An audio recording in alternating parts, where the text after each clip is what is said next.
سب سے اولا ہمارا نبی، سب سے بالا ہمارا نبی، سب سے بالا ہمارا نبی۔ ٹاپک کا آغاز کرتے ہیں۔ یہ تمام تسبیحات کو الگ الگ علیحدہ آپ لوگ ایکسپلین کریں گے یا ایک ساتھ کریں گے؟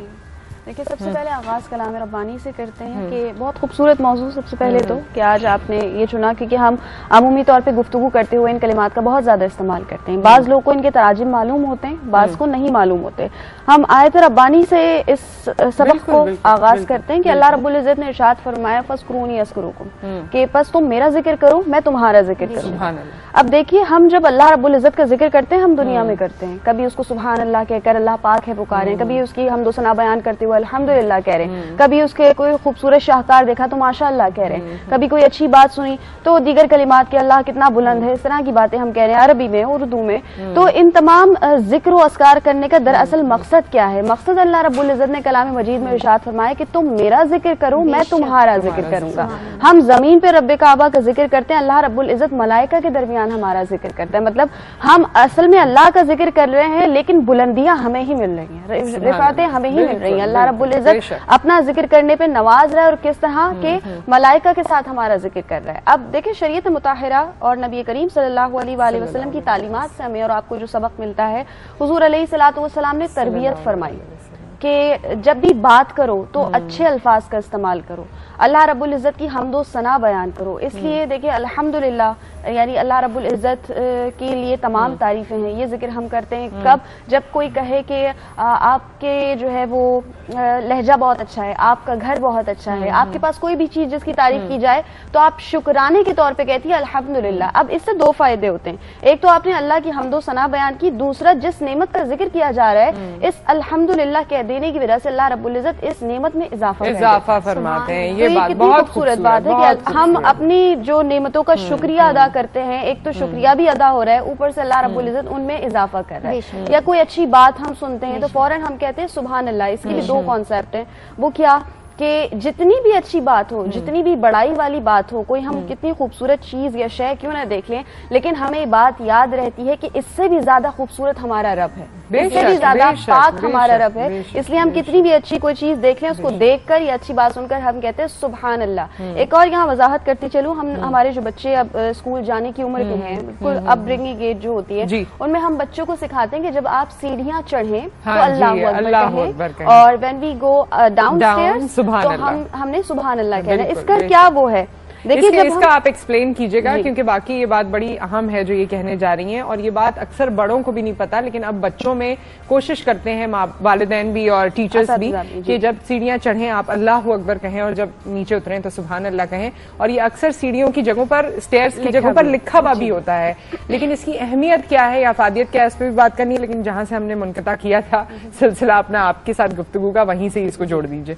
دیکھیے، جب ہم بلندی پر چڑھتے ہیں یا سیڑھیاں یا کسی بھی حوالے سے بلندی یا ہم پلین میں جاتے ہیں ہم، تو ہمیں فرمایا گیا ہے کہ اللہ اکبر پڑھو۔ کیوں؟ کیونکہ بندے کے ذہن میں کانسیپٹ آنا چاہیے کہ میں جتنی بھی بلندی پر چلا جاؤں لیکن اس سے بھی بلند و بالا میرا رب ہے، اس لیے ہم اللہ اکبر کے کلمات ادا کر رہے ہوتے ہیں۔ اسی طرح جب پستی میں آ رہے ہوتے ہیں، نیچائی کی طرف آ رہے ہوتے ہیں، نیچے آ رہے ہوتے ہیں، سیڑھیاں اتر رہے ہیں یا لینڈنگ ہو رہی ہے اور دیگر اعتبار سے ہم کسی بھی منزلوں پہ نیچے اتر رہے ہیں، تو اس وقت ہمیں کیا پڑھنا ہے؟ سبحان اللہ۔ اس کی کیا وجہ ہے کہ آپ دیکھیے، انسان کو اس بات کا احساس ہونا چاہیے میں عاجز ہوں، میں ادنا ہوں، میں حقیر ہوں، میں کمتر ہوں، میرا رب سب سے زیادہ پاک ہے، میرا رب بلند و بالا ہے۔ اور اس کا ایک کانسیپٹ یہ بھی آتا ہے کہ جب ہم پستی میں گر جاتے ہیں، پستی میں گرنے کا مقصد ایک ہی ہوتا ہے گناہوں میں گر جانا اور دنیاوی لذتوں میں مشغول ہو جانا، دین کو فراموش کر دینا، تو اس وقت بھی اگرچہ میں کتنا بھی گناہگار ہوں لیکن میرا رب اس بات پر قادر ہے کہ وہ مجھے بخش دے گا، وہ سب سے عرفہ والا ہے، وہ سب سے زیادہ پاک ہے۔ اس لیے ہم اللہ رب العزت کا یہ ذکر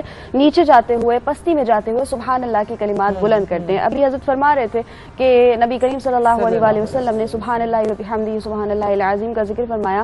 یہ ایک خواتین کو چونکہ کلیہ دینا چاہوں گی آپ کے پروگرام کے توسط سے کہ ہم جس سے بھی ملتے ہیں ملاقاتوں میں ہم ایک دوسرے کے لیے دعا کے لیے کہتے ہیں. کیوں کہتے ہیں؟ تنگی بہت ہے, رزق میں برکت نہیں ہے, پیسوں میں بے برکتی ہے. تو ایک عمل بتا دوں آپ کو حدیث مبارکہ کا مفہوم کہ جو شخص صبح فجر کے وقت یہ کلمات پڑھے سبحان اللہ وبحمدہ سبحان اللہ العظیم وبحمدہ استغفر اللہ, پہلی بات تو یہ فرشتوں کا کلمہ ہے, یہ فرشتے ورد کرتے ہیں.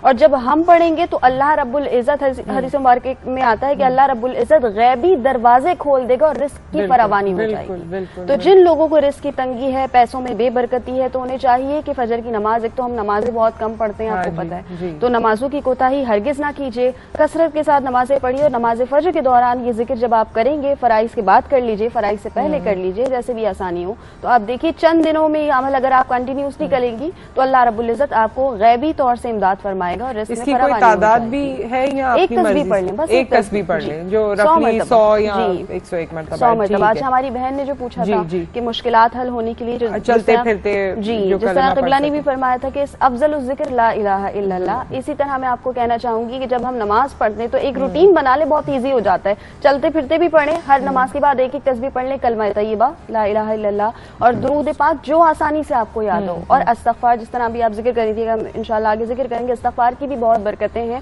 اور استغفار سے ہمارے گناہ تو ختم ہوتے ہی ہوتے ہیں, لیکن اس میں بھی رزق میں اللہ رب العزت جو ہے وہ برکت عطا فرماتا ہے. تو چلتے پھرتے آپ کھانا پکا رہی ہیں, آپ بچوں کو پڑھا رہی ہیں, گھر کی صفائی ستھرائی کری, یہ کلمات ایسے ہیں جو آپ ہمہ وقت زبان پر لا سکتی ہیں اور پڑھ سکتی ہیں. تو یقیناً اس کے پڑھنے سے اللہ رب العزت اجر و ثواب بھی عطا فرمائے گا اور دنیاوی مشکلوں سے بھی نجات ملے. ٹھیک ہے, اور بلکہ ہم بریک کے بعد اس پہ بھی بات کریں گے کہ استغفار کچھ لوگ ایسے ہی کرتے ہیں, استغفار کہتے ہیں, کچھ استغفر اللہ کہتے ہیں, کچھ استغفر اللہ ربی من کل ذنب واتوب الیہ, یہ پورا پڑھتے ہیں. تو کون سی چیز جو ہے وہ زیادہ آپ کے لیے بہترین ہے یا افضل ہے, ہم بحیثیت مسلمان ہمیں کیا اپنی روٹین میں رکھنا چاہیے, اس پہ بھی ہم بات کریں گے. آمنہ, پہلے جو ہمارے بھائی نے کال کیا تھا اور انہوں نے اپنی بیگم کا مسئلہ شیئر کیا آپ لوگوں سے, اس کے بارے میں کیا کہیں گے؟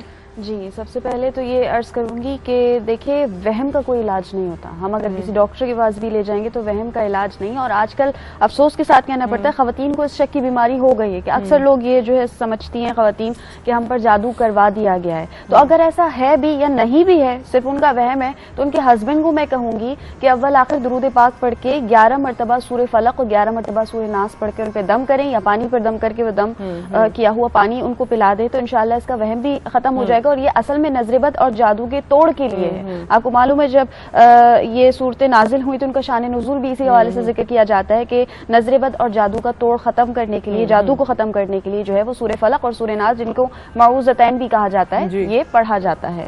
تو بھائی سے کہوں گی کہ اس کا عمل تھوڑے دن تک جاری رکھیں اور دم بھی کریں اور پانی پر دم کر کے خاتون کو جو ہے وہ پلائیں بھی, اور پھر ان کی کاؤنسلنگ کریں کہ ایسا نہیں ہے. اگر ہے تو پھر ظاہر اس کا علاج موجود ہے, اور اگر صرف وہم ہے تو اس کی کاؤنسلنگ کی جاتی ہے کہ ایسا تصور نہیں کرنا چاہیے, بلکہ اللہ رب العزت سے قوی امید رکھنی چاہیے کہ وہ ہمارا محافظ ہے اور ہمیں ہر شر سے محفوظ رکھے گا. بالکل. اور ہمارے ساتھ کالر ہے اس وقت دبئی سے. السلام علیکم. وعلیکم السلام باجی, کیسے ہو؟ جی ٹھیک ٹھاک, اللہ کا شکر. آج کا ٹاپک ماشاءاللہ بہت اچھا رکھا, اللہ آپ کو خوش رکھے. جی آمین ثم آمین. اور جمعہ بھی آج کا آپ لوگ کو سب کو مبارک ہو ہمارے طرف سے. جی آپ کو بھی بہت مبارک ہو. کچھ پوچھنا چاہتے ہیں؟ بس یہی پوچھنا چاہتے ہیں, بس آپ لوگ شو دیکھو آج ماشاءاللہ بہت اچھا ٹاپک آپ لوگوں نے رکھا. بہت شکریہ, بہت شکریہ, اللہ آپ کو برکت دے. بہت شکریہ. استغفر اللہ کے حوالے سے بھی ہمارے پاس سوال آیا اور وہ بات ہم نے کنٹینیو کرنی ہی تھی.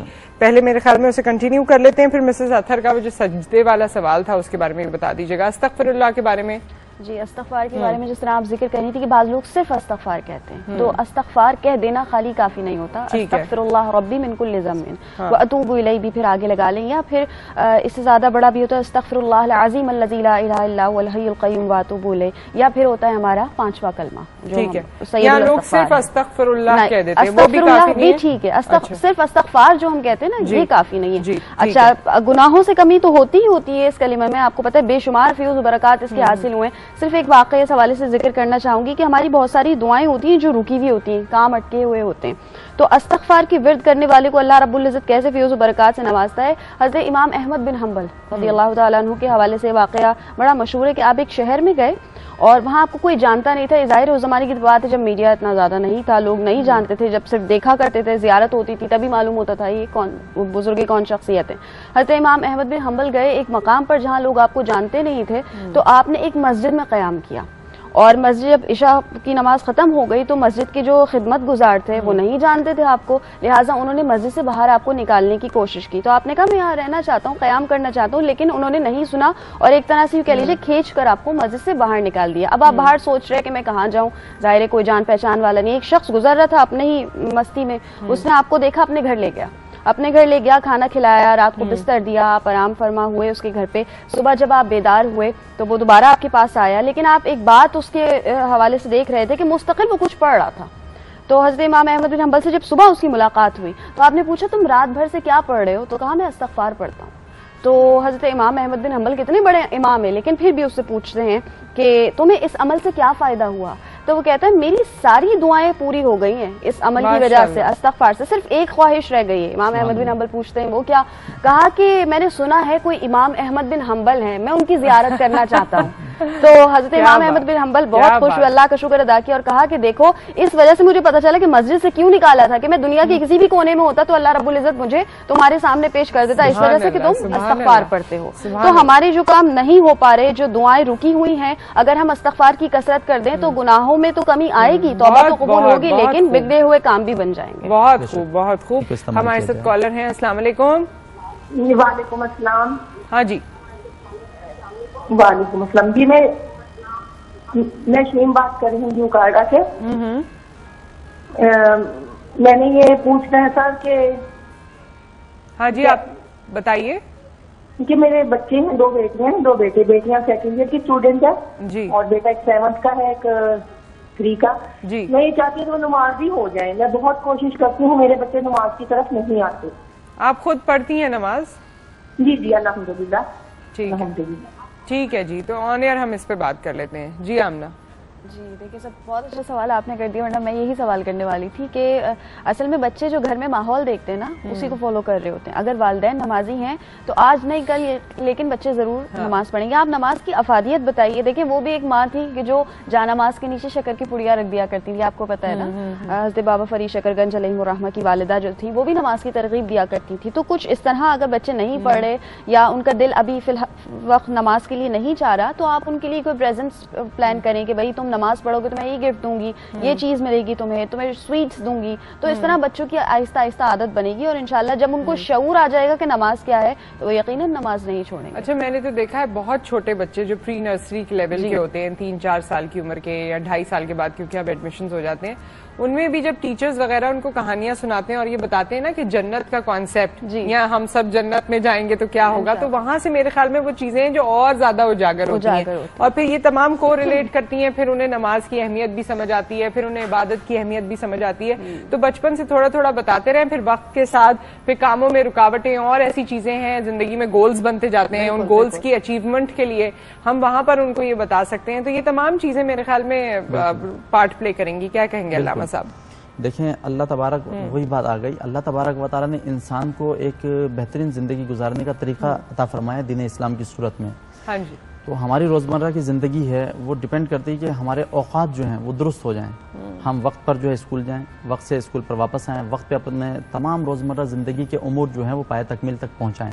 بہت شکریہ آپ لوگوں کی تشریف آوری کا, تمام گفتگو کا. بہت اچھا لگا, بہت سی باتیں. بہت اچھا لگتا ہے ہمیں جب ہمارے تمام ویورز بھی کال کرتے ہیں اور بڑے فیتھ کے ساتھ وہ اپنا کوئی سوال پوچھتے ہیں یا اپنا کوئی دکھ شیئر کرتے ہیں. اللہ تعالیٰ آپ سب پہ اپنی مہربانی کرے, اپنا رحم کرے. آج کے دن ہماری یہی دعا ہے. بہت بہت شکریہ ایک بار پھر. ہمارا نبی سب سے بالا, ہمارا نبی سب سے بالا, ہمارا نبی